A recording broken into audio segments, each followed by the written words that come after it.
Hi, നമുക്കൊരു ചെറിയ bride to B കണ്ടാലോ? ഈ കാണുന്ന ഡെക്കറേഷൻ ഞങ്ങളുടെ തലയാണ്. ആദ്യം ഡെക്കറേഷൻ വീഡിയോ എടുക്കാമെന്ന് കരുതിയിട്ടോ, ഇല്ലെങ്കിൽ പിന്നെ ഇത് ഈ ചുരുക്കിൽ കാണാൻ പറ്റില്ല. ഇത് നമ്മൾ ചെയ്തത് ഹൗസ് വാർമിംഗ് ആണ് ചെങ്കോട്ടയില്ല. അത് നമുക്ക് ഫുൾ സ്പേസ് തന്നു, ഫുൾ ഫ്രീഡം തന്നു. ഡെക്കറേഷനും കാര്യങ്ങളൊക്കെ ഞങ്ങൾ തന്നെയാണ് ചെയ്തത്. അങ്ങനെ ഇത് ആർക്ക് വേണ്ടിയാണെന്നല്ലേ? ഒരാൾക്ക് വേണ്ടിയിട്ടാണ്. ആ ആൾക്ക് വേണ്ടി ഞങ്ങൾ കുറേ നേരം കാത്തിരുന്നതാ ഫൈനലി വന്നു നമ്മുടെ ബ്രൈഡ് അഞ്ജു. ഞങ്ങൾ പണ്ട് മുതലേ കൂട്ടാണ്. ഞങ്ങളെന്ന് പറയുമ്പോൾ അഞ്ജു, ഞാൻ, അപ്പു, ഹർഷ. അങ്ങനെ ഞാൻ റോസാപ്പൊക്കെ കൊടുത്ത് ഇങ്ങോട്ട് പറഞ്ഞയച്ചിട്ടുണ്ട്. ആദ്യമായിട്ട് റോസ് കൊടുക്കുന്നതുകൊണ്ടാണോ എന്നറിയില്ല, ഭയങ്കര നാണം.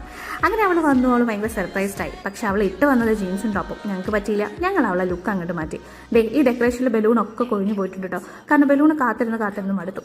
അങ്ങനെ ഹർഷയുടെ കർത്തവ്യം കറക്റ്റായിട്ട് ചെയ്തു. പിന്നീട് അപ്പു വന്നു, കൂളിംഗ് ഗ്ലാസ്സൊക്കെ വെച്ചു. അങ്ങനെ അവൾ ഭയങ്കര ഹാപ്പിയായി. അവളുടെ സന്തോഷം അവളുടെ മുഖത്തു നിന്ന് തന്നെ നമുക്ക് മനസ്സിലാക്കാൻ പറ്റിയിട്ടുണ്ടായിരുന്നു. അവൾ ഞങ്ങൾ ബ്രൈഡ് ടു ബി കൊടുക്കുമെന്നുള്ളത് പോലും അവൾക്കറിയില്ല എന്ന് ആ മുഖത്ത് നിന്ന് മനസ്സിലായി. അങ്ങനെ പിന്നെ അവളെ കുറച്ച് ഗിഫ്റ്റൊക്കെ കൊടുത്തു കഴിഞ്ഞു. അവൾ വായിച്ചുകൊണ്ടിരിക്കുന്നത് ഞങ്ങളുടെ ഹൃദയമാണ്, ഞങ്ങളുടെ 3 പേരുടെ ഹൃദയം. ഇതിൻ്റെ ഈ ലെറ്ററിൻ്റെ പിന്നിലുള്ള തല അപ്പൂൻ്റെയാണ്, എഴുതിയത് ഞാനാണ്. അങ്ങനെ ഞങ്ങൾ കേക്കൊക്കെ കട്ട് ചെയ്തു. പിന്നെ ഇതിൽ വേറെ 2 പേരും കൂടെ ഉണ്ട്. അവരിതാ വന്നു. ചിയേഴ്സ്. തെറ്റിദ്ധരിക്കേണ്ട, അതിന് മാത്രമൊന്നും വളർന്നില്ല, പെപ്സിയാ. അങ്ങനെ അവൾ ഗിഫ്റ്റൊക്കെ പൊളിച്ചു. അവളുടെ കുറച്ച് ഫോട്ടോസ് എടുത്തു. അവളും ഹാപ്പി, ഞങ്ങളും ഹാപ്പി. ബൈ.